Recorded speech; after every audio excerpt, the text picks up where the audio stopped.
everybody. In this video, we're going to rough in the hood. I may not get what I wanted done in it, but that's fine, you know, so just means there'll be more videos. Me and my girlfriend both caught the coof from China, known as COVID.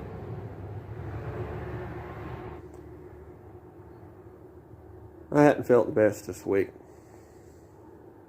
And actually at the end of that last video, you could probably tell that I didn't feel like it at all.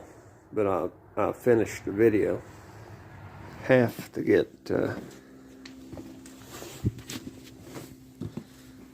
this car done. I would have already had it done. It's the 91 Geo Metros that I've worked on quite a bit, but you know, there's a few videos of it. It was rear-ended a week or two ago, a couple weeks ago, and when it got knocked off the road and knocked the radiator support back, and I got up here and cut it off. We already fixed the back of the car.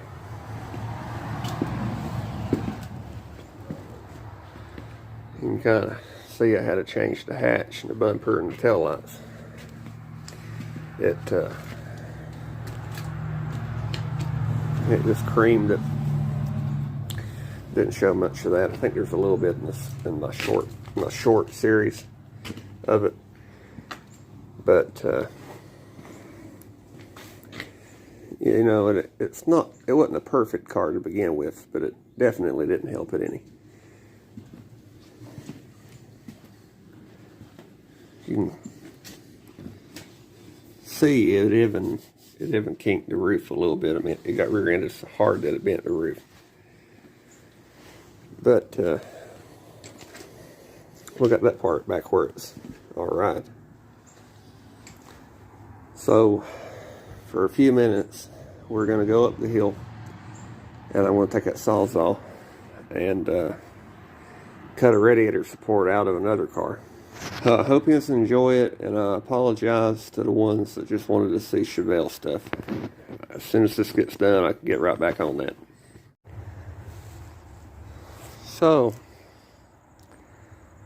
I cut the radiator support off. That car really needs this entire thing because this is in way better shape than what's on that car. But I'm just going to change the bottom.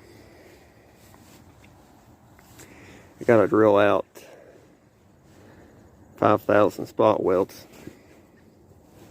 But after I get all that drilled and stuff and the metal cleaned up and everything, I can go down there and grind the rails. Somebody had already put one on that car at one point, but they didn't spot weld it the way I'm going to. I'm up here taking some parts off. And you could say I pretty well dug back to the 70s for this one, because this stuff's been off for a long time. But when I was fixing my car, if I had known that fender was as good as it is, I would have junked that Malibu fender that's on the driver's side of my car to fit to this one. It happens to be an original SS fender that somebody primered. It's got perfect holes for the fender flags. The only real damage on this entire fender is this front lip. And of course, you know, that's rusted out. But I would have cut up that fender that's on my car for this patch.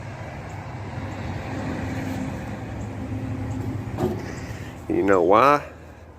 Just so I would have had the holes where they're supposed to be around the wheel well.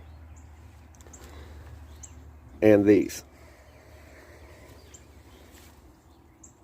So far, the only thing I'm missing trim wise down the side of my car.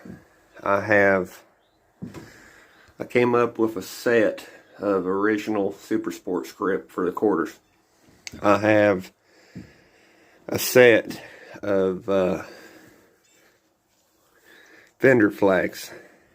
I came up with the passenger side rocker molding. That's the only one left out here. Yeah, it's bent some, but I'm pretty sure the modern Chinese crap wouldn't take what that one took, because that hit a bank backwards at about 50 years ago. I have both wheel well moldings from the passenger side of that car.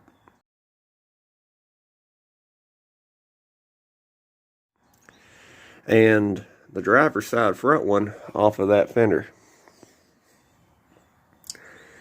The only one I'm missing is the driver's side rear one. And I found it, but it makes the rocker molding and wheel well molding look like it's new. My Chevelle will not go anywhere next year without all the trim on the car. People already think that's a clone. Oh God. The thought of it. It's gut-wrenching. People already think it's the C word. You can't convince them it's not. So it has to have all that. Put it back in the same hole that it was on the other fender. Which doesn't matter because it doesn't work. But, you know, even if it had have worked, it's not like that relay's going to, or the wiring going through the column. The whole purpose of fixing this stuff and putting it back on is so the car has it, just so it's more complete. If it had been good enough to use, it wouldn't be out here. Dad sold parts off these cars, so the stuff that's left is this junk. You know, something I'm going to start on. I would have drove this car probably a week or two longer if I had had a heater box with a heater core in it. That's the one that's off this car. And so far, I've not found one that wasn't like that.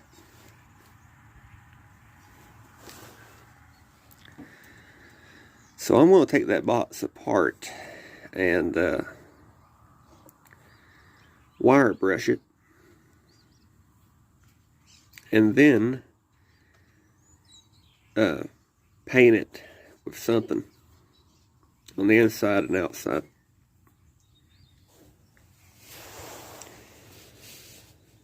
And fiberglass the bottom back on it. You know, really, what's somebody doing looking up underneath your car stash at a car show? It doesn't really matter. So really, other than the people on my YouTube channel, there's a fair chance that nobody would ever see this. Everybody else would just buy one.